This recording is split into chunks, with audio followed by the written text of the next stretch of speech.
Hey YouTube, hey subscribers, thanks for tuning in. I've stated before on other videos that I personally believe there's a very clear distinction between psychopaths and narcissists. I don't think the line is very thick, and they are certainly in the same family, but they are different, and in my opinion, the differentiation lies in their need for people. In my opinion, psychopaths do not have a very strong need for people or for the presence of other people. Conversely, narcissists seem to truly need people in order to function and in order to gain their supply. One way that I have verified this to myself and seen it play out over and over again is in the narcissist's need to see you. What I mean by see is literally they have to have eyes on you. They need to have their eyeballs on your physical person, not your virtual person, your physical human body person. They have to see you. A picture is not sufficient.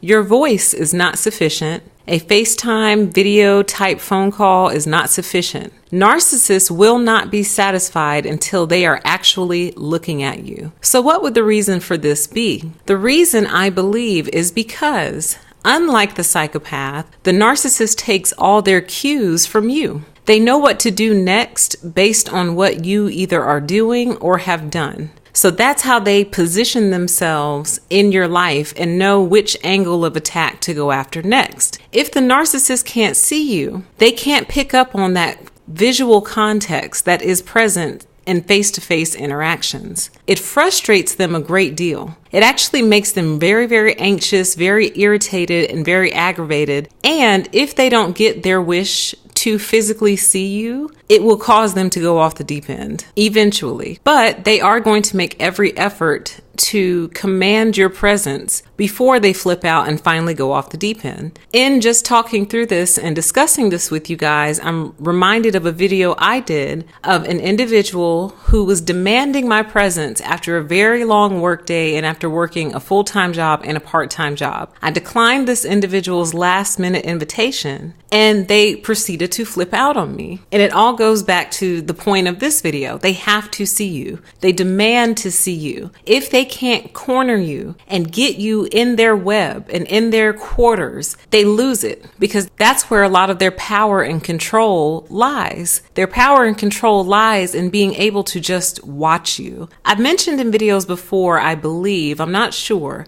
how you can sometimes sense the narcissist just staring at you. I think I brought this up in my Never Underestimate the Power of Jealousy video, how you can just sense them just watching you out of the corner of your eye. You can feel their eyes on you and you can feel them watching you. And it's almost like they're frozen in time as they're observing you doing something usually pretty regular, eating, talking, watching someone else talk. They're studying your every move and your every behavior, looking for micro expressions, looking for changes and shifts, and figuring out what they need to do next or what that means. They're always interpreting you. It's like they're studying you for interpretation constantly for no real reason. You don't have to be anybody special. You don't have to be doing anything spectacular other than being alive and being yourself. And if a narcissist has fixated on you, they will fixate on you and try to pull you inward. Whereas the psychopath, in my opinion, either is not trying to pull you inward, pushes you outward, or has no regard for you whatsoever. Because I believe the psychos are motivated by their own little system that's running in their head.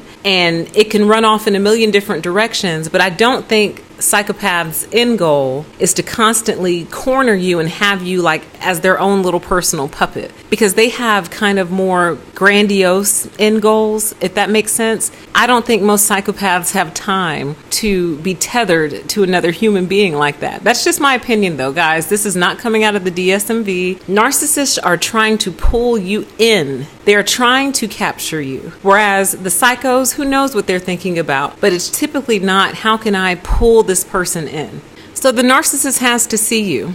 One of my primary themes on this channel always has been, if you have a vehicle, stay with your car at all times when it comes to these people. Why? Because they are very obsessive. And once they have you in their presence, they're going to do everything in their power to keep you there and kind of keep you bound up in some meaningful way, be that talking too much, be that you can't leave because you're trapped because you have no car. The less you want to be there, the greater of a win it is for the narcissist. Because again, all of their supply comes from their interaction with you. So that's why the phone calls really aren't sufficient. That's why if you're into the FaceTiming and things like that, it's really not sufficient for your narc because they can't take in the full 360 of you. It's very limited. It's very a one-sided view of you, and it's not a real interaction. The number one thing that they use against you is the power they have and the power that they pull from you when you are in their presence. So what do we do with this knowledge and this information? To the best of your ability and as much as you are able, avoid face-to-face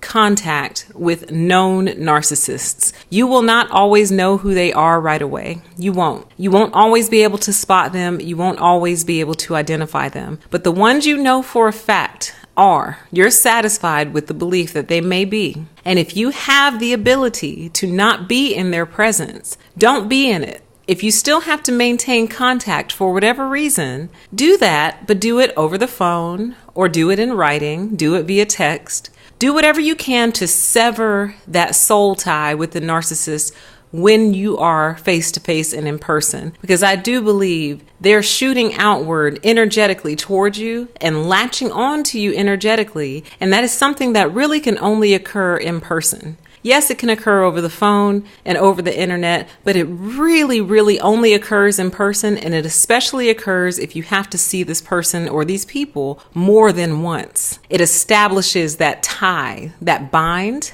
and that's what they use to essentially suck you dry. That face-to-face interaction is what they use to tell themselves all kinds of stories about you. They see you yawn and make up a story. They see you laugh and make up a story. They see you smile and make up a story. They see you not smile and make up a story. The narcissist becomes consumed with you when you are their target. And you always will know that you're their target. Narcissists are natural gang stalkers. They're all natural gang stalkers. They were born to gang stalk people. It goes beyond a fatal romantic attraction. It goes beyond that. It's almost a fatal obsession with a certain person who they desperately want to draw supply from and either can't get it or are getting it. Sometimes they are getting their supply from that person and it's good supply and they want it to keep coming. So this is why they always demand and command your in-person presence. I hope this has been a useful video for you. I hope this helps explain some of the things that maybe have been happening to you or happened to you in the past. But pay attention to how often and how much and how indignant they become if you deny them your face-to-face presence. Pay attention and you'll see exactly what I'm talking about. Hope everyone's doing well. Take care. And as always, I grant you the permission to exist. Bye-bye.